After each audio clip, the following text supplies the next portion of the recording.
পরকীয়ার কি আসলেই কোনো লক্ষণ আছে কিনা? আমি একটা পডকাস্টের কনভারসেশনের ভিডিও দেখেছি যেখানে আসলে কিছু লক্ষণ বলছিল। আমি জানি না আপনি এটাতে কি উত্তর দেবেন, যে স্বামী হচ্ছে আলাদা থাকতে চায়, বা যিনি সঙ্গী তিনি আলাদা থাকতে চায়, বা বিভিন্ন কাজের বাহানা দিয়ে অন্য একটা জায়গায় গিয়ে ড্রয়িং রুমে গিয়ে বসে বসে ল্যাপটপ বা মোবাইলের মধ্যে ডুবে থাকে, স্ত্রীর উপর বা সঙ্গীর উপর প্রচণ্ড ইগো রাগ দেখায় বিনা কারণে, এবং মানসিক শারীরিক কাজের চাপের মধ্যে আছে এমনটা বোঝায়, যে সারাদিন অনেক চাপে ছিলাম এরকম বোঝায়, কথা কমিয়ে দেয় বা ভবিষ্যৎ প্ল্যানিংগুলো কমিয়ে দেয়। শুধু তাই না, স্বামী স্ত্রীর যে ইন্টিমেট সম্পর্ক সেটাও কিন্তু কমে যায় আস্তে আস্তে, এবং রেয়ারলি খুব হয় এই বিষয়টা, এবং বিজনেস ট্যুরের নাম বলে বাইরে কাটানো, ব্যক্তি স্বাধীনতা চায়। এই বিষয়গুলো কি আসলেই পরকীয়ার লক্ষণ? ডেফিনেটলি প্রত্যেকটা জিনিস আপনি আসলে লক্ষণ আপনি নিজেই বলে দিচ্ছেন যে এই জিনিসগুলো হচ্ছে পরকীয়ার লক্ষণ। আসলে একটা কনজুগাল লাইফ, এটা তো শুধুমাত্র হাজব্যান্ড এবং ওয়াইফের সোশ্যাল কমিটমেন্ট বা বন্ডিংস না, অথবা রিলিজিয়ান কমিটমেন্ট বা বন্ডিংস না, এটা একটা মেন্টাল অ্যাটাচমেন্ট ফার্স্ট। একটা কনজুগাল লাইফ, হাজব্যান্ড এবং ওয়াইফের সম্পর্কটা যতটা না শারীরিক তার চেয়ে বেশি কিন্তু মানসিক।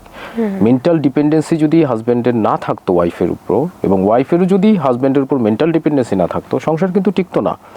পরবর্তীতে যখন সন্তান হয় সেটা হচ্ছে একটা মানে এই বন্ডিংসের একটা ব্রিজিং, তার সেই সন্তানকে বড় করা, এগুলোর উপর ভিত্তি করেই তো সংসার চলে। আপনি যদি আপনার বাবা মা আমার বাবা মাকে দেখেন, that's how they maintain 40 years 50 years of their life.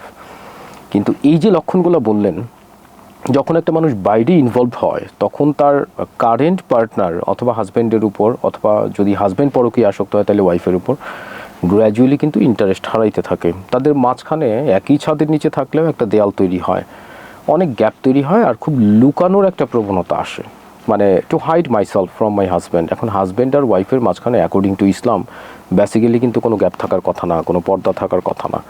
কিন্তু যখনই দেখবেন যে না একজন আরেকজন থেকে লুকাচ্ছে একটা জিনিস, এবং মানে খুব বেশি পরিমাণে হাইডিং কিছু অ্যাক্টিভিটিস, যে আমার মোবাইলটা সে দেখলো কি না, চেক করলো কি না, অথবা সে আমাকে অবজার্ভ করতেছে কি না, যে আমি কার সাথে ফোনে কথা বলতেছি বা না বলতেছি, অথবা আমিও একই কাজ করতেছি, because I have been doubting যে আমার ওয়াইফের হয়তো আরেকজনের সাথে অ্যালার্জি রিলেশন থাকতে পারে।